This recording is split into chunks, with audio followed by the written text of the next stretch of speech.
എല്ലാവർക്കും നമസ്കാരം. ഇന്ന് നമ്മളൊരു ന്യൂസാണ് ഡിസ്കസ് ചെയ്യാൻ പോകുന്നത്. 3ാം ക്ലാസ്സിലെ 56% കുട്ടികൾക്കും മലയാളം വായിക്കാൻ അറിയില്ല എന്നൊരു ന്യൂസാണ്. നമ്മളതൊരു സർവേയുടെ ഭാഗമായിട്ടാണ്, റിപ്പോർട്ടിൻ്റെ ഭാഗമായിട്ടാണ് ഈ പറഞ്ഞ കണക്കുകൾ നമുക്ക് തന്നിരിക്കുന്നത്.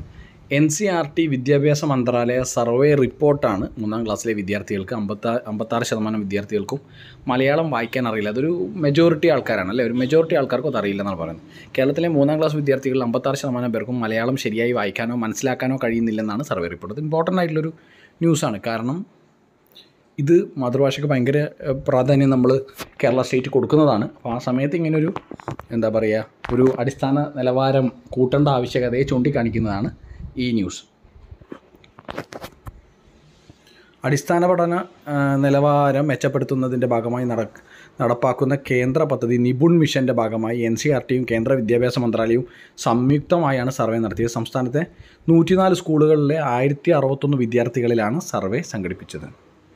ഇത് ശരിക്കും നമ്മുടെ വിദ്യാഭ്യാസത്തിൻ്റെ ഒരു നിലവാരം ചൂണ്ടിക്കാണിക്കുന്നതാണ്.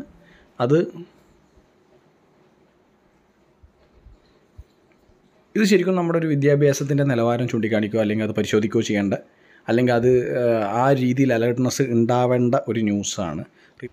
ഇതൊരു ഇമ്പോർട്ടൻ്റ് ആയിട്ടുള്ള കാര്യമാണ്. കാരണം ഒരു അടിസ്ഥാനപരമായ കാര്യങ്ങൾ എത്രമാത്രം മെച്ചപ്പെടുത്താൻ പറ്റും എന്നത് ചൂണ്ടിക്കാണിക്കുന്ന, അല്ലെങ്കിൽ എത്രമാത്രം നമ്മൾ ഡെവലപ്മെൻറ്റ് അതിൽ വരുത്തിയിട്ടുണ്ട് എന്ന് കാണിക്കുന്ന ഒരു ന്യൂസ് തന്നെയാണ്. റിപ്പോർട്ട് പ്രകാരം കേരളത്തിലെ 3ാം ക്ലാസ് വിദ്യാർത്ഥികളിൽ 16% പേർക്ക് മാത്രമാണ് മലയാളത്തിൽ ശരാശരിക്ക് മുകളിൽ പ്രാവീണ്യമുള്ളത് എന്നാണ് പറയുന്നത്. ഇക്കൂട്ടർക്ക് ഒരു മിനിറ്റിൽ 51 അതിലധികമോ വാക്കുകൾ തെറ്റുവരുത്താതെ വായിക്കാനും അർത്ഥം മനസ്സിലാക്കാനും സാധിക്കുന്നുണ്ട്. ഇത്രയാണ് അവർ കാര്യങ്ങൾ പറഞ്ഞത്. ബാക്കി 56% വിദ്യാർത്ഥികൾക്കും ശരിയായി വായിക്കാനോ ഗ്രഹിക്കാനോ കഴിയുന്നില്ല. ഇവരിൽ തന്നെ 17% പേർക്ക് 10 വാക്കിൽ കൂടുതൽ ഒരു മിനിറ്റിനുള്ളിൽ അർത്ഥം ഗ്രഹിച്ച് വായിക്കാൻ കഴിയുന്നില്ലെന്നാണ് റിപ്പോർട്ട് പറയുന്നത്.